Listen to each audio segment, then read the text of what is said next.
मान लेते हैं तुम्हारे पास एक प्लेन है, लेट्स से वेक्टर फॉर्म में मैं उस प्लेन की इक्वेशन लिख रहा हूँ R dot N one equals P one. Small P one है, कैपिटल पी वन से इस प्लेन को मैं डिनोट कर रहा हूँ, या फिर अगर सेम लेटर्स हो जा रहे हैं कन्फ्यूजन हो सकता है तो लेट्स से पाई वन है ना, इससे मैं प्लेन वन को डिनोट कर रहा हूँ। ठीक, ये वेक्टर फॉर्म है, जाहिर सी बात है प्लेन की। एन वन तुम्हारा नॉर्मल है ना, पी अभी परपेंडिकुलर डिस्टेंस नहीं है। अगर एन कैप अगर रहता, एन वन कैप यहाँ पर रहता, तो फिर तुम्हारे पास पी वन जो रहती that would have been the length of perpendicular drop from the origin on to the plane. ठीक, एनीवेज सिमिलरली इसी तरह का मैंने एक प्लेन लिया है, दूसरा प्लेन जिसे मैं पाई टू से डिनोट कर रहा हूँ, R dot N two equals P two. अच्छा, अगर ये दोनों प्लेन्स पैरेलल नहीं हैं, ठीक, let's say N one cross N two is not equal to zero, that is the planes are not parallel to each other.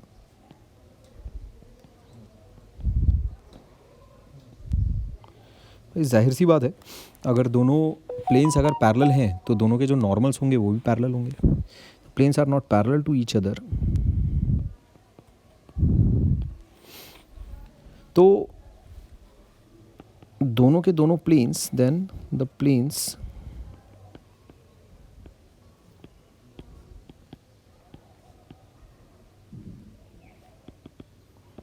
Would intersect. ठीक, जो दोनों प्लेन्स हैं वो इंटरसेक्ट मारेंगे। हमको एक ऐसे प्लेन की ज़रूरत है, या फिर ज़रूरत वगैरह छोड़ो, मैं तुम्हें एक बढ़िया सी इक्वेशन लिख कर दिखाता हूँ, फिर उस इक्वेशन को हम लोग एनालाइज करते हैं। इक्वेशन रहेगी तो जाहिर सी बात है उसका आर एच एस ज़ीरो रहेगा। ठीक, तो वो देखो इक्वेशन में कुछ इस प्रकार से लिखता हूँ, प्लस लैम्डा पाई टू इक्वल्स ज़ीरो। ऐसा बेसिकली ये क्या चीज़ लिखी है तुम्हारे पास, पाई वन मतलब कैसा, R dot N one minus P one, ये हो गया pi one, plus lambda plane one की इक्वेशन, और ये हो गया R dot N two minus P two, ये हो जाती है तुम्हारे पास प्लेन टू की इक्वेशन। ठीक, तो ये चीज़ क्या रिप्रेजेंट कर रही है, इसको अपने को एनालाइज करना है। ठीक है, ये है बेसिकली प्लेन वन, ये है बेसिकली प्लेन टू, है ना। तो ये चीज़ क्या रिप्रेजेंट कर रही है, आओ ज़रा देखते हैं। सबसे पहली बात तो ये एक प्लेन है। क्यों ऐसा बोल सकता हूँ मैं, बिकॉज अगर इसको तुम सिंप्लीफाई करो तो ये चीज़ ऐसी हो जाएगी, R dot N one plus lambda times R dot N two minus P one minus lambda P two equal zero. अभी अगर डॉट में से अगर तुम कॉमन निकालते हो, N one plus lambda N two ये आता है, प्लस सॉरी माइनस लिखो, minus P one minus lambda P two equals to zero, ये चीज़ आ रही है। अभी देखो तुम क्या कर सकते हो, R dot N one plus lambda N two equals P one plus lambda P two, ये चीज़ हो जाएगी। अब मैं ऐसा ले लेता हूँ इसको, R dot N equals to P, where N is what, N one plus lambda N two, और पी क्या है अपने पास, P one plus lambda P two. ठीक, तो ये भी एक प्लेन ही रिप्रेजेंट कर रहा है। ठीक, जो हमारे पास ये चीज़, ये इक्वेशन जो इनिशियली थी, ये इक्वेशन बेसिकली है ना एक प्लेन रिप्रेजेंट कर रही है। ये बात तो पक्की हो जाती है। Looking at the above form,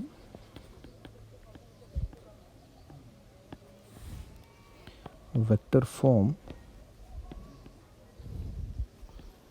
equation, we can conclude that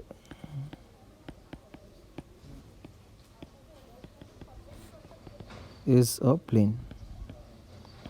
ठीक, पहली बात तो ये प्लेन की इक्वेशन, किस तरह का प्लेन, उसको अगर तुम्हें एनालाइज करना है तो थोड़ा ध्यान से बुद्धि लगाकर समझना, अभी जो आगे के स्टेटमेंट्स में बोलूँगा।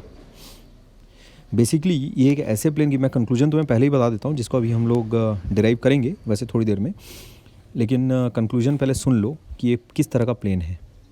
जैसे दो नॉन पैरेलल प्लेन्स या फिर मैं कहूँ दो इंटरसेक्टिंग प्लेन्स जब जब एग्जिस्ट करेंगी तब तब तुम्हारे पास एक कॉमन लाइन ऑफ इंटरसेक्शन रहेगा। ठीक, जैसे अगर तुम उसको 3D में इमेजिन करना चाहो तो इस प्रकार से कर सकते हो।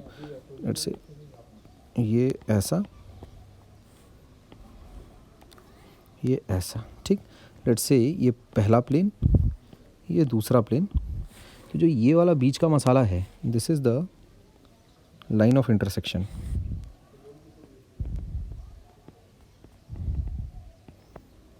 ठीक है, basically each and every point on this line lies on both the planes.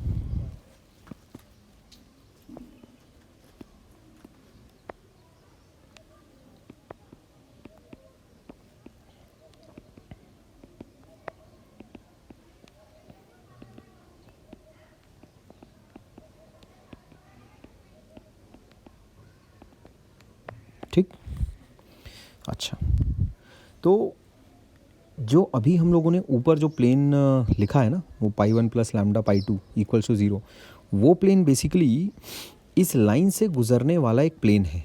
ठीक है, अब अपने को तो ये पता है कि एक लाइन को कंटेन करने वाले बहुत सारे प्लेन्स हो सकते हैं।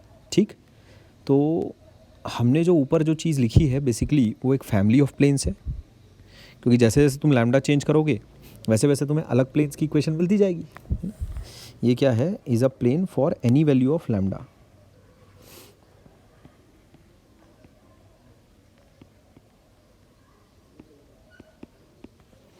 ठीक है, for any value of lambda, different values of lambda will give you different planes.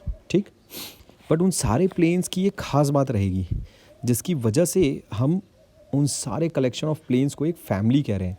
Family में कॉमन ट्रेट रहता है ना, फैमिली में कॉमन ट्रेट रहता है, एक कुछ ना कुछ जो ट्री रहती है, जो शाखाएं रहती है, उसका कुछ ना कुछ एक कॉमन पॉइंट रहता है। तो वैसे ही उसी प्रकार ये सारे प्लेन्स का कॉमन ट्रेट, कॉमन नेचर क्या रहेगा कि ये सारे प्लेन्स जितने भी अलग अलग लैम्डा चेंज करके तुम्हें मिलेंगे, वो सारे प्लेन्स बेसिकली इस लाइन ऑफ इंटरसेक्शन को कंटेन करेंगे, इस लाइन ऑफ इंटरसेक्शन से गुजरेंगे। समझे? तो मुद्दा बेसिकली ऐसा रहेगा कुछ, ये वाला plane is represented by pi 1 plus lambda pi 2, ठीक, इक्वल्स टू 0। तो ये बेसिकली लैम्डा अगर तुम अलग अलग अगर चेंज करते जाओगे, जैसे पाई 1 प्लस लैम्डा मान लेते मैंने 2 ले लिया, तो पाई 1 प्लस 2 पाई 2 इक्वल्स टू 0। ये एक प्लेन है, किस तरह का प्लेन है, जो कि लाइन ऑफ इंटरसेक्शन को कंटेन किया हुआ है। पाई 1 प्लस 3 पाई 2 इक्वल्स टू 0, ये एक प्लेन है, किस तरह का प्लेन है, जो कि लाइन ऑफ इंटरसेक्शन को कंटेन किया हुआ है। तो ये मैंने तुम्हें पहले ही बता दिया कि जो चीज़ तुम्हें अंत में मिल रही है, जो चीज़ एक्चुअल में वो pi 1 plus lambda pi 2 equals to 0 लिखी है, वो क्या है, उसकी थोड़ा फील लो। ठीक है, वो बेसिकली एक प्लेन है, ये बात तो स्थापित हो चुकी है ऑलरेडी। वो किस तरह का प्लेन है, जो कि लाइन ऑफ इंटरसेक्शन को कंटेन किए हुए है। तो इस बात को डिराइव करेंगे वैसे अभी हम लोग थोड़ी देर में, लेकिन फ़िलहाल है ना, ये स्टेटमेंट अपने दिमाग में बिठा लो अच्छे से। ठीक है, कि किस तरह का प्लेन है वो, pi 1 plus lambda pi 2 equals to 0, जो कि लाइन ऑफ इंटरसेक्शन को कंटेन करता है। कैसे, देखें ज़रा। मान लेते हैं मैंने एक पॉइंट लिया लाइन ऑफ इंटरसेक्शन पर। ठीक है, let's say that point's position vector is given by r1 vector. Let r1 be the position vector of point on line of intersection.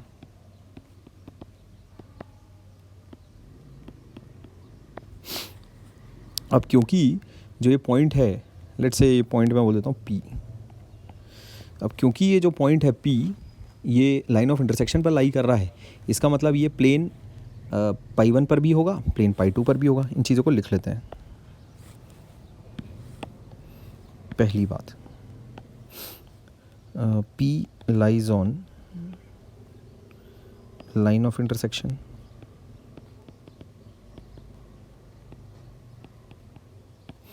दूसरी बात, P lies on pi 1 as well as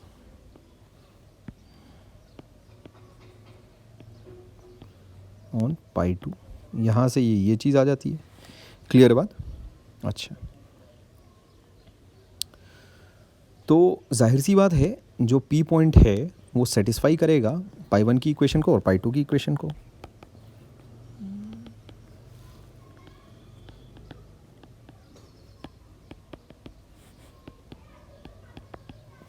भाई अगर कोई point है जो कि एक plane पर लाई कर रहा है तो जाहिर सी बात है उस प्लेन के कोऑर्डिनेट्स को, सॉरी उस पॉइंट के कोऑर्डिनेट्स को जब तुम उस सरफेस की इक्वेशन में रखोगे, उस प्लेन की इक्वेशन में रखोगे, तो L H S equals to R H S होगा ना। जाहिर सी बात है अगर एक पॉइंट है जो कि एक सर्टन लाइन पर है तो उस लाइन की इक्वेशन को ट्रू वो पॉइंट बनाएगा ना, है ना। जब तुम एक्स और वाई उन की वो पर्टिकुलर वैल्यूज़ रखोगे, है ना, जो कि उस पॉइंट की है, जैसे 2,3 मान लेते हैं किसी एक लाइन पर लाई करता है, ठीक है।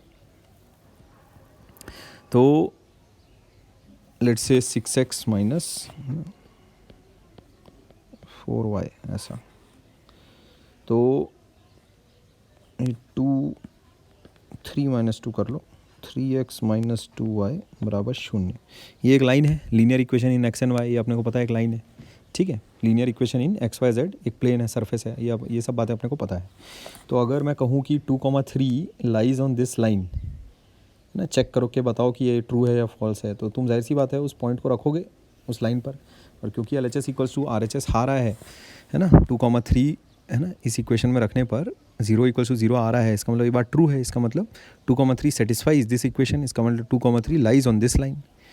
तो ठीक उसी प्रकार अगर R1 वेक्टर प्लेन P1 पर भी है और प्लेन P2 पर भी है तो दोनों की इक्वेशंस को सेटिस्फाई ज़रूर करेगा, ठीक।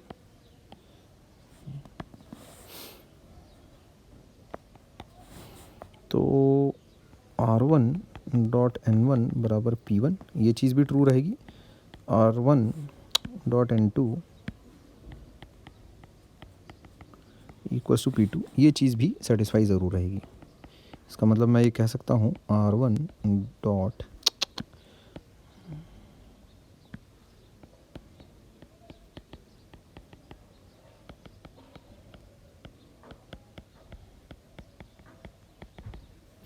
ठीक है, ये दोनों चीज़ें होंगी, ये पक्की बात है।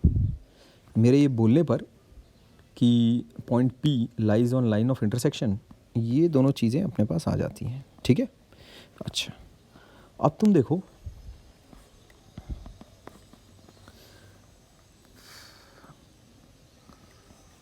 अगर मैं उसी पॉइंट को अपने प्लेन की इक्वेशन में अगर रखता हूँ, पुटिंग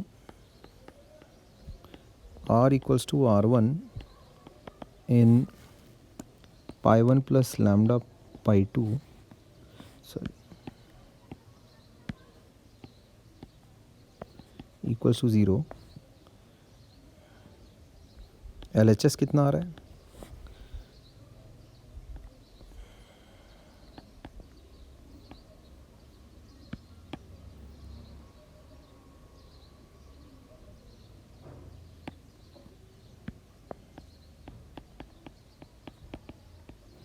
यही है LHS।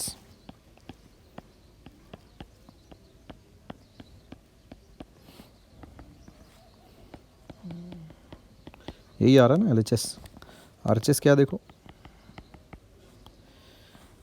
Since R equals to R1 satisfies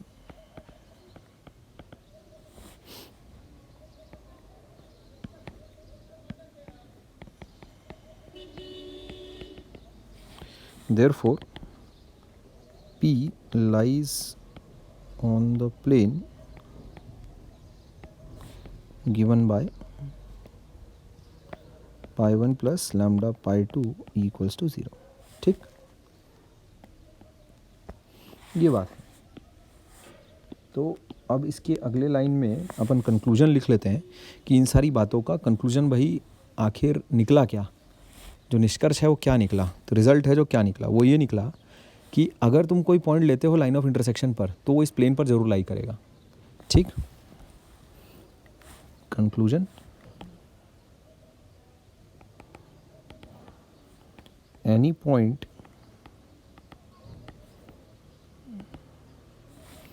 lying on line of intersection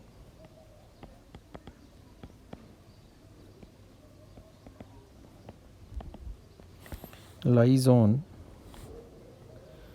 plane pi 1 plus lambda pi 2 equals to 0। ठीक, इस बात का क्या मतलब है? इससे मैं ये कंक्लूड कर सकता हूँ, that means line of intersection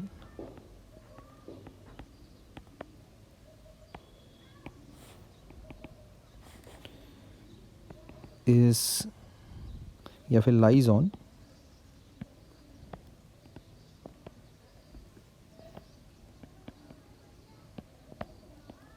line of intersection किसका? Of pi 1 equals to 0 and pi 2 equals to 0 lies on pi 1 plus lambda pi 2 equals to 0। ठीक, ऐसा। ठीक है बात। लाइन ऑफ इंटरसेक्शन इस प्लेन पर लाई करेगा ही करेगा। ठीक, अच्छा। प्लेन हम लोग इसी को इसीलिए बोल रहे हैं बिकॉज ये हम लोग इस्टेब्लिश कर चुके हैं कि एक प्लेन है। किस तरह का प्लेन है? जिसमें लाइन ऑफ इंटरसेक्शन हमेशा रहता है। किसका? Of pi 1 equals to 0 and pi 2 equals to 0। ठीक, तो इसीलिए हम ये कह सकते हैं कि जैसे मैं अगर ऐसा लिखता हूँ, P1 plus lambda P2 equals to 0 represents a plane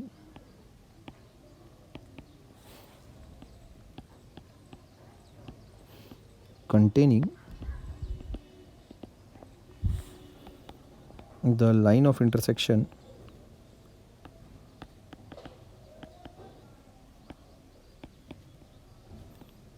of P1 equals to 0 and P2 equals to 0। ठीक, ये बात है। This is the conclusion. ये काफ़ी इंपॉर्टेंट चीज़ है, इससे काफ़ी सारे सवाल सॉल्व हो जाते हैं, मस्त एकदम मक्खन। ठीक है, तो इसी चीज़ को मैं ऐसे भी कह सकता हूँ दूसरे अंदाज में कि P1 plus lambda P2 equals to 0 represents a plane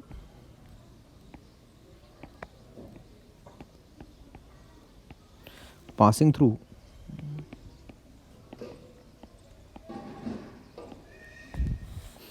intersection of planes P1 equals to 0 P2 equals to 0। समझ गए भाई? लाइन ऑफ इंटरसेक्शन को वो हमेशा कंटेन करेगा। लाइन ऑफ इंटरसेक्शन को हमेशा कंटेन करेगा, इसका मतलब वो जाहिर सी बात है दोनों प्लेन्स के इंटरसेक्शन से गुजरेगा। ठीक है, दोनों प्लेन्स का इंटरसेक्शन जिन पॉइंट्स पर होगा वो सारे पॉइंट्स को अगर हम लोग ज्वाइन करेंगे तो एक लाइन मिलेगी। वो लाइन को हम लोग लाइन ऑफ इंटरसेक्शन कहते हैं। लाइन ऑफ इंटरसेक्शन हमेशा P1 प्लस लैम्डा P2 वाले प्लेन में रहती है। ठीक, तो मैं ये कह सकता हूँ कि अगर एक प्लेन मुझे लिखना है जो कि दो प्लेन्स के इंटरसेक्शन से गुजर रहा है, तो उस प्लेन को बड़ी आसानी से मैं लिख सकता हूँ। हाँ, एक स्पेसिफिक कंडीशन और तुम्हें देनी पड़ेगी सो दैट उस प्लेन को यूनिकली डिटरमाइन किया जा सके। जैसे जैसे for different values of lambda you will get different planes, but all those planes will pass through the intersection of planes P1 equals to 0 and P2 equals to 0। इस चीज़ को लिख लेते हैं।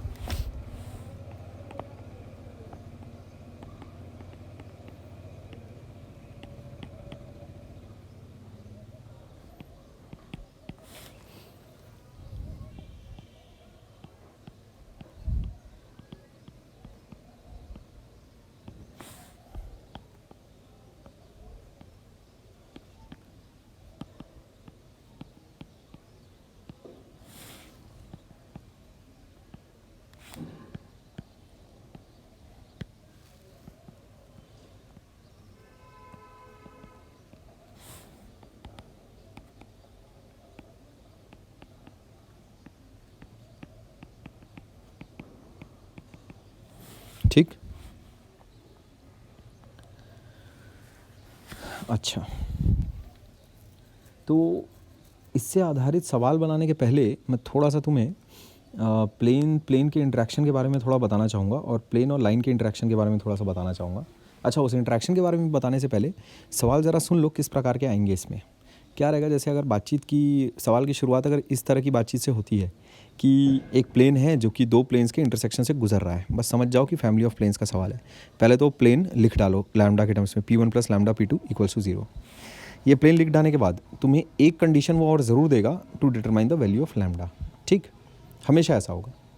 One condition will always be given to you to determine the value of lambda so that you can write a unique plane. फिर उस unique plane की equation लिख कर तुम आज़ाद हो जाओगे।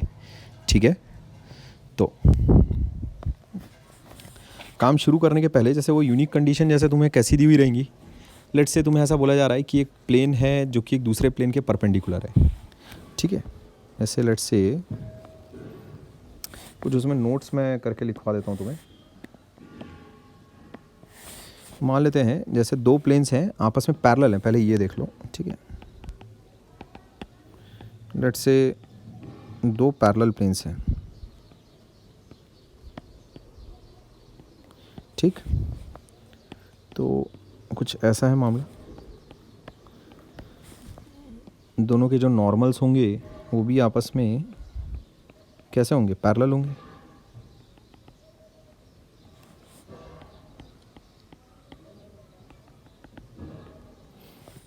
ठीक है, तो N1 is parallel to N2। इसका मतलब मैं क्या बोल सकता हूँ, N1 cross N2 will B 0। ठीक, ध्यान रखना। अच्छा, दो परपेंडिकुलर प्लेन्स अगर हैं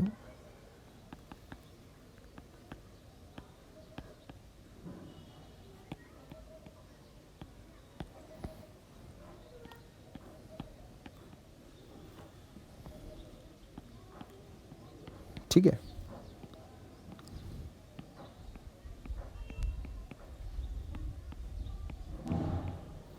तो इसमें कैसा है बेसिकली, डॉट उसमें ज़ीरो ले लोगे तुम। N1 अगर परपेंडिकुलर है N2 के तो इसका मतलब N1 dot N2 will be equal to 0। ठीक, अच्छा, तो प्लेन दो प्लेन्स का इंटरेक्शन अगर कभी अगर तुम्हें करवाना हो तो इस प्रकार से तुम करवाओगे। ठीक, नाउ मान लेते हैं plane is perpendicular to a line.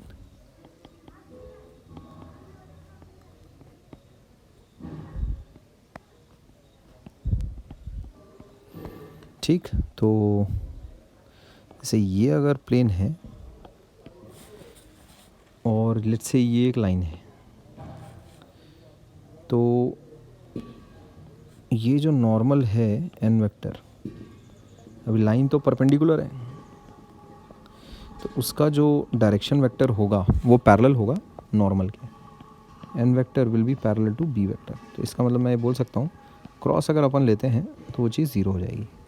ठीक, अच्छा, मान लेते हैं वो प्लेन पैरेलल है उस एक पर्टिकुलर लाइन के।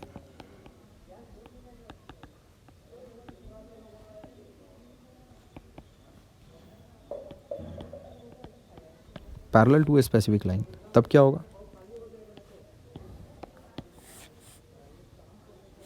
ये ऐसा कुछ चल रहा है मामला।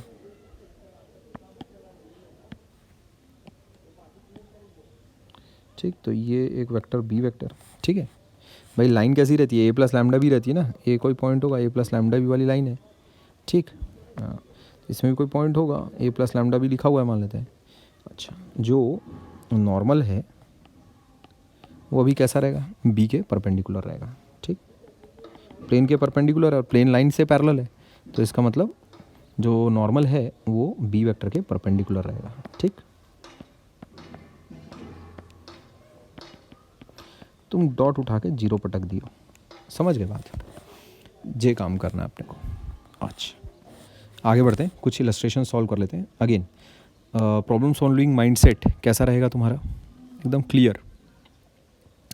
जहाँ सवाल की शुरुआत हुई, अभी जो मैंने इलस्ट्रेशंस लेकर आया हूँ उसमें तो वैसे क्लियर कट सामने ही लिखा हुआ है कि भाई a plane passing through the intersection of two planes ऐसा, और अपने को पता भी क्योंकि अपन यही तो पढ़ के आ रहे हैं ना, फैमिली ऑफ प्लेन्स, तो अपने को पता ही है कि फैमिली के कंसेप्ट से अपने को सॉल्व करना है। लेकिन जब कैसे सवाल आएगा तुम्हारे सामने तो उसमें अगर कहीं किसी सवाल की शुरुआत कुछ इस प्रकार की होती है कि एक प्लेन है जो कि दो प्लेन्स के इंटरसेक्शन से, है ना, होकर गुजरता है, तो जाहिर सी बात है दो प्लेन्स के इंटरसेक्शन से होकर गुजरने वाला plane will contain the line of intersection, और लाइन ऑफ इंटरसेक्शन को कंटेन करने वाला प्लेन रहता है P1 plus lambda P2 equal to 0।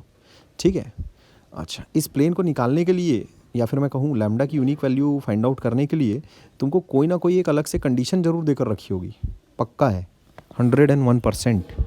जैसे देखो, सवाल जब तुम बनाओगे तब उसमें और चीज़ें क्लियर होगी तुमको, बट सबसे पहला स्टेप रहेगा P1 plus lambda P2 equals to 0 assume करना, उस प्लेन की इक्वेशन, अननोन प्लेन की equation, and then from the given condition in the problem we have to find out the value of lambda.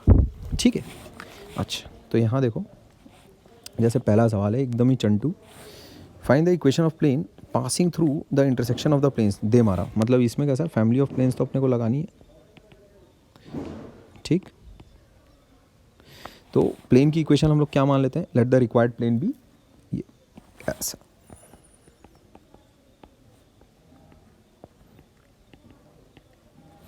B of the form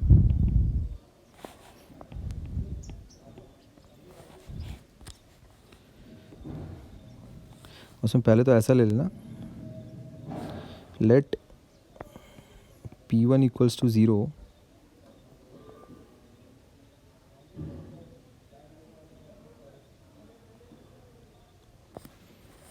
ऐसे मत लिखो इसको, ऐसे लिखो, let P1 3x plus 2y minus z plus 1 बराबर 0। P2 let the planes be given by, let the given planes be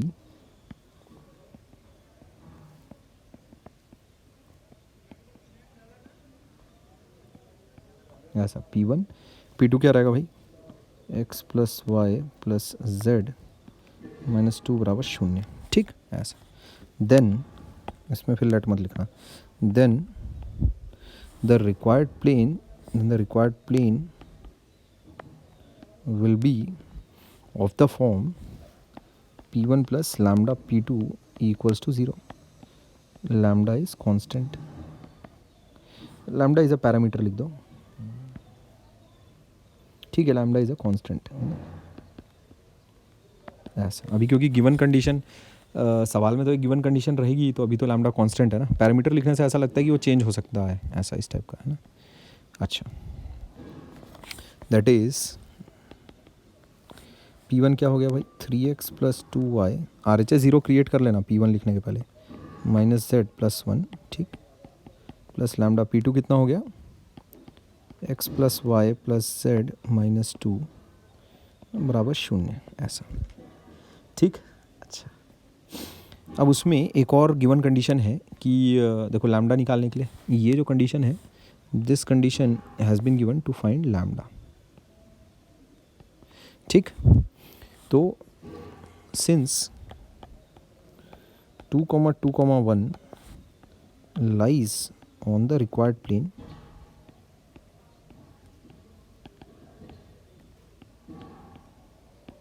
ठीक है, therefore substituting 2,2,1 in 1 we get lambda की वैल्यू आ जाएगी 2, 2, 1, है ना,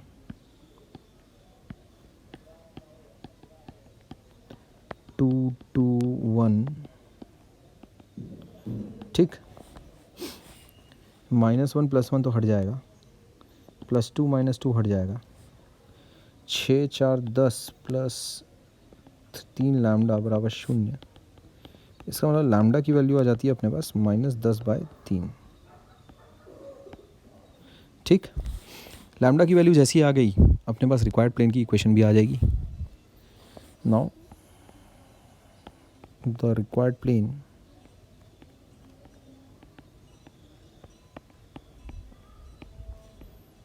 विल बी, कितना हो जाएगा भाई, 3x plus 2y minus z plus 1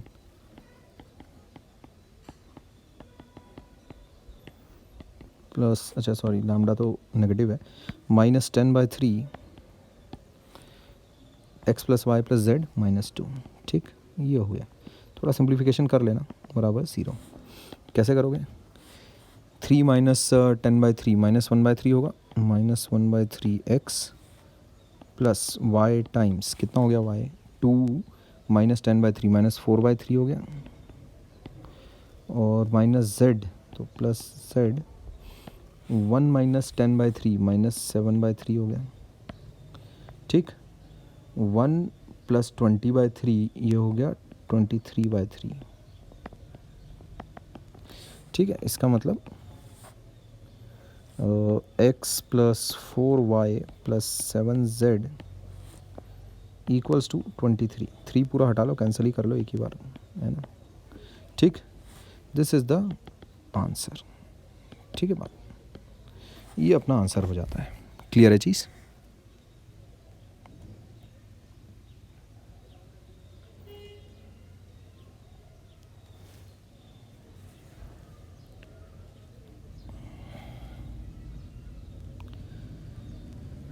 one plus X plus Y plus Z -3, एक बार ऊपर चेकिंग कर लेते हैं कहीं कुछ पंगा तो नहीं हो गया है। 3x plus 2y minus Z plus 1, X plus Y plus Z -2,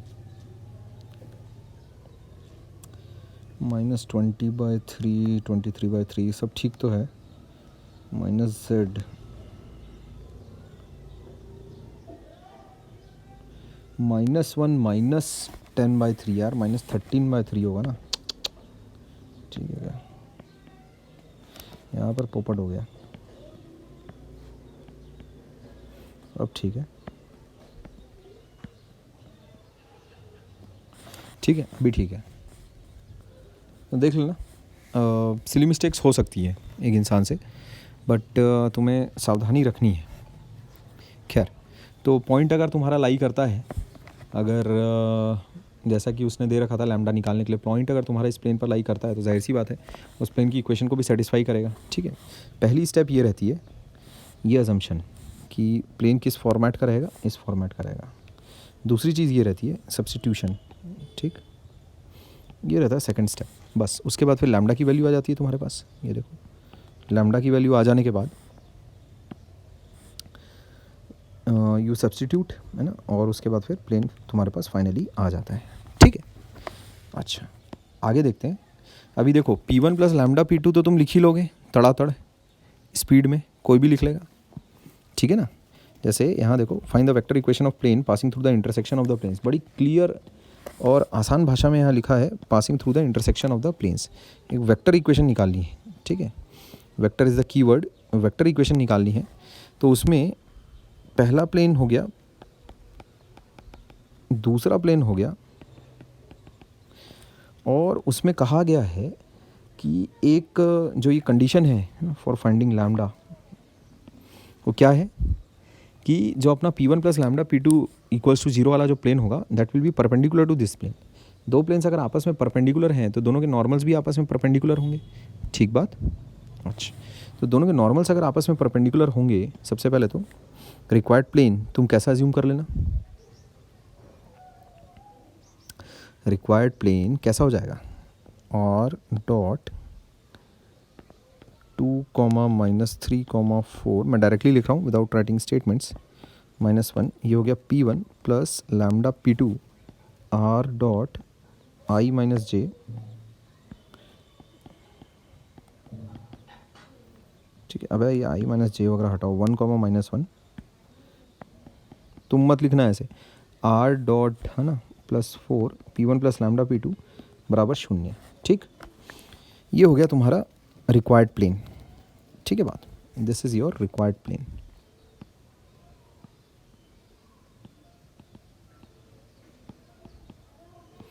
अब इस प्लेन का नॉर्मल अगर तुमको निकालना है, कैसे निकालोगे, तो वो ऐसा हो जाएगा कुछ,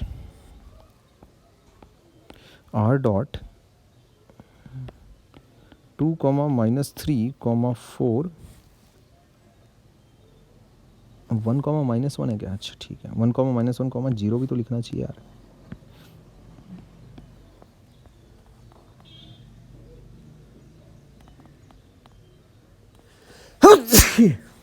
sorry plus lambda times 1 comma minus 1 comma 0, ऐसा आर डॉट ये हो गया -1 प्लस 4 लैम्डा इक्वल्स टू 0, ये हो जाएगा।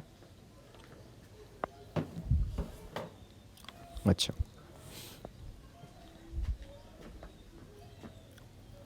ठीक है, तो जो नॉर्मल आएगा बेसिकली वो ये आ जाएगा, ये देखो R dot 2 plus lambda comma -3 minus lambda, बहुत ही आसान है 4, बस ये इतना, ठीक है, इक्वल्स टू 4 लैम्डा -1।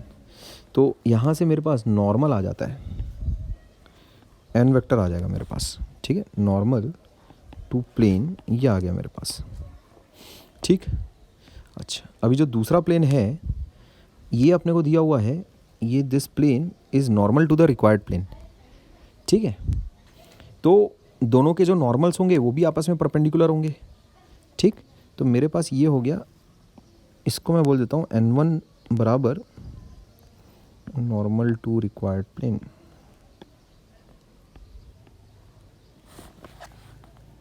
n1 कितना हो गया अपने पास 2 plus lambda comma -3 comma minus lambda और 4, n2 कितना हो गया अपने पास, गिवन है ना 2 माइनस 1 1। तो since the planes are perpendicular,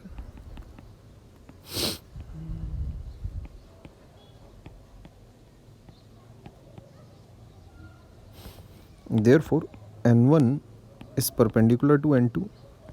इसका मतलब मैं ऐसा कह सकता हूँ n1 डॉट n2 बराबर होगा 0, ठीक।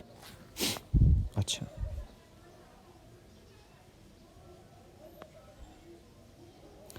n1 और n1 डॉट n2 अगर 0 है तो इसका मतलब थोड़ा सा अगर सिंप्लीफाई किया जाए तो अपने पास लैम्डा की वैल्यू आ जाएगी 2 टाइम्स 2 प्लस लैम्डा, फिर हो गया -1 टाइम्स, तो 1 टाइम्स 3 प्लस लैम्डा, फिर 4 बराबर 0। इसका मतलब जो लैम्डा की वैल्यू फूटेगी that will be 4 plus 3 plus 4 plus 2 plus lambda is 3 lambda, तो ये चीज़ हो जाती है 4 3 7 11, लैम्डा की वैल्यू आ रही है -11/3, ठीक। तो इसके बाद फिर एक इंसान कैलकुलेशंस तो यार खुद से कर सकता है, उसमें कोई दिक्कत नहीं जानी चाहिए तुमको, ठीक है बात। तो अब फिर वो जो प्लेन है वो तुम लिख सकते हो आर डॉट, है ना, रिक्वायर्ड प्लेन कितना हो जाएगा,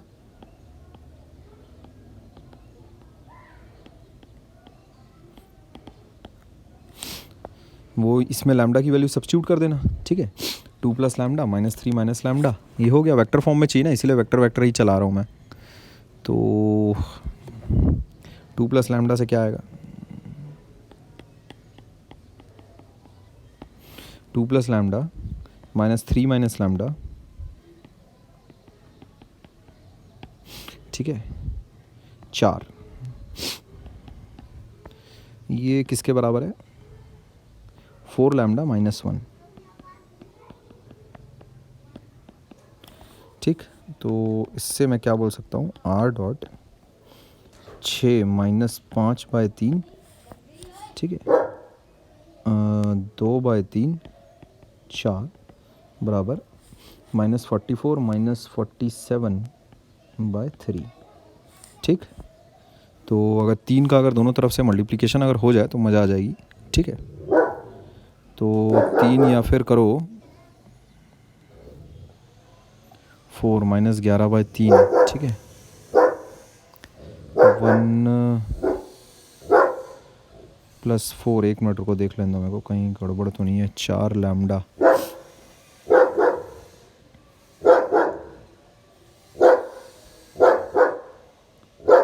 हाँ ये 1 - 4 लैम्डा होगा यार,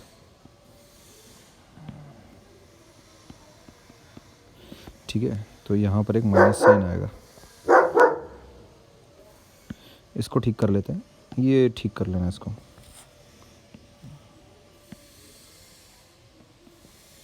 ऐसा रहेगा ये, ठीक है, हाँ ऐसा रहेगा, ठीक।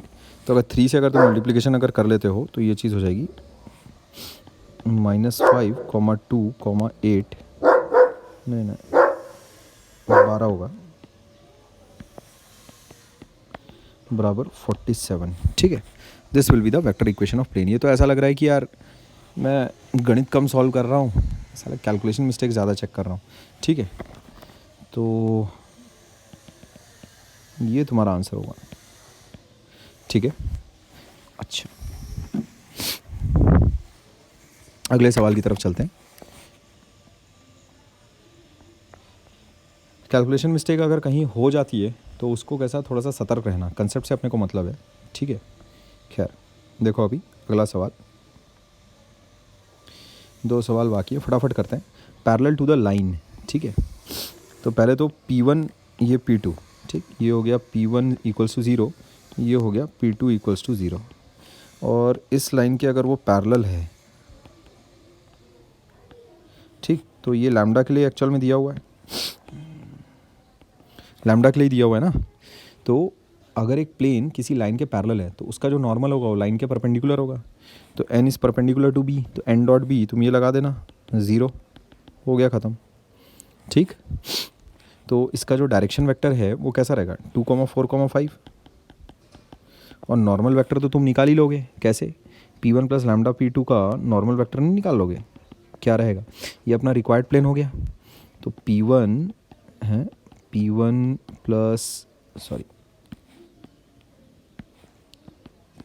प्लस लैम्डा P2 कितना हो जाएगा, 4x minus 3y plus 5z plus 9 बराबर 0।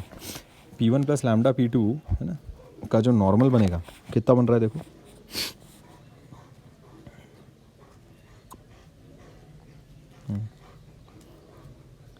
x को बाहर रखते हैं, 2 plus 4 lambda plus y -1 minus 3 lambda plus z 1 plus 5 lambda -3 यानी 3 माइनस 9 लैम्डा, ठीक है, ऐसा रहेगा,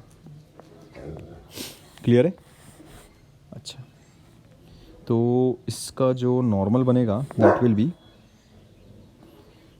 ये देखो नॉर्मल के जो डायरेक्शन रेशियोज बनेंगे, ठीक है, यहाँ से drs of normal will be 2 plus 4 lambda comma -1 minus 3 lambda 1 plus 5 lambda, ये होगा drs ऑफ नॉर्मल। बस इसके साथ तुमको डॉट लेना है, इसका 2 plus 4 lambda comma -1 comma -3 lambda 1 plus 5 lambda,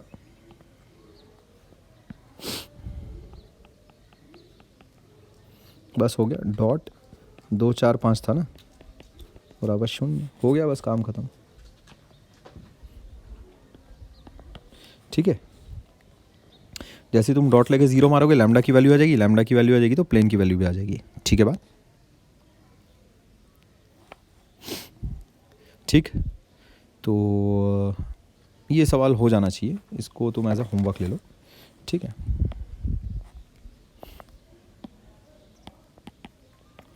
है ना, इसको प्लेन की जो इक्वेशन है उसको निकाल के तुम रखना, ठीक बात।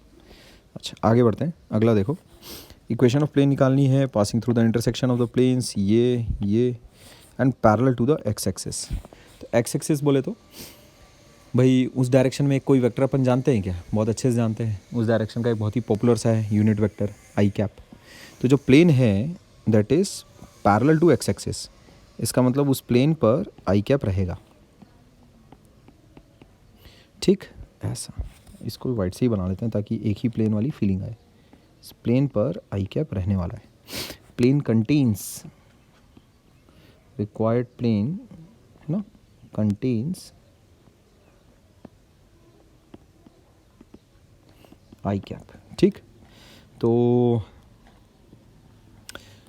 पहली बात तो जो प्लेन रहेगा उसकी फॉर्मेट अपने को पता है पहले ही, तो बस हो गया ख़त्म, अभी जो प्लेन की जो नॉर्मल आएगा वो आई कैप के फिर परपेंडिकुलर रहेगा, उससे लैम्डा की वैल्यू आ जाएगी, ख़त्म खटाक। यहाँ देखो r dot 111 minus 2 plus lambda r dot 231 minus 4 बराबर 0। अब इसमें जो नॉर्मल जो बन रहा है अपना कितना बन रहा है देखो, r dot 1 plus 2 lambda comma 1 plus 3 lambda comma 1 plus lambda, ठीक है, माइनस 2 माइनस 4 लैम्डा बराबर 0। ठीक, तो यहाँ से देखो मेरे को नॉर्मल मिल जाता है, normal to plane.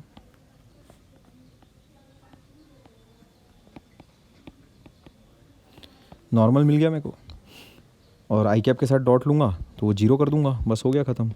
I cap यानी क्या है, 1 plus 2 lambda 1 plus 3 lambda 1 plus lambda ये डॉट 1 0 0, ठीक है, बराबर 0। तो यहाँ से तुम लैम्डा की वैल्यू निकाल लेना, लैम्डा की वैल्यू आ जाएगी तो तुम्हारे पास प्लेन की इक्वेशन आ जाएगी। ठीक है बात, बस हो गया सवाल सॉल्व, इसके बाद तो और कुछ नहीं है। ठीक, ये तुम्हारा आखिरी सवाल था, इसके बाद फिर ख़त्म हो जाती है चीज़ें। ठीक, तो हम लोगों ने अलग अलग फॉर्म्स ऑफ प्लेन देखे, है ना, अलग अलग फॉर्म्स देखे कि किस तरह से हम लोग वेक्टर इक्वेशन लिख सकते हैं, कार्टेशियन इक्वेशन लिख सकते हैं अलग अलग गिवन कंडीशंस के साथ। ठीक है, फैमिली ऑफ प्लेन्स भी हम लोगों ने देखा। इसके बाद फिर हम एंगल्स वगैरह पर बातचीत करेंगे, angle between two planes, angle between plane and a line. ठीक है, इसके बारे में बातचीत करेंगे। वैसे इसका थोड़ा सा ब्रीफ आइडिया अभी इस वीडियो में मैंने तुम्हें दे दिया है, इसको एक्सटेंसिवली हम लोग डिराइव करेंगे, तुम देखोगे आगे वो प्रॉपर एंगल वगैरह कैसे लिखा जाता है, क्या किया जाता है। मैंने तो अभी बस उस पर बातचीत की थी कि अगर प्लेन प्लेन या फिर प्लेन लाइन परपेंडिकुलर हो या पैरेलल हो तब कैसे डील करना तुम, क्योंकि फैमिली ऑफ प्लेन्स में उस चीज़ की ज़रूरत पड़ती है तुमको। ठीक है, इसलिए मैंने तुमको थोड़ा पहले ही बता दिया था। ठीक, तो इस सवाल को भी एज अ होमवर्क तुम लोगे और अपने नोट्स में जब उसको कंप्लीट करना तब इसे भी सॉल्व करके दोगे। ठीक है बात, तो इस वीडियो को अभी यहाँ पर ओवर करते हैं हम लोग। नेक्स्ट वाले वीडियो में एंगल्स के बारे में बातचीत करेंगे अपन, angle between two planes, angle between plane line, ठीक है, ये सब के बीच में। ओके देन, अभी रोकता हूँ मैं।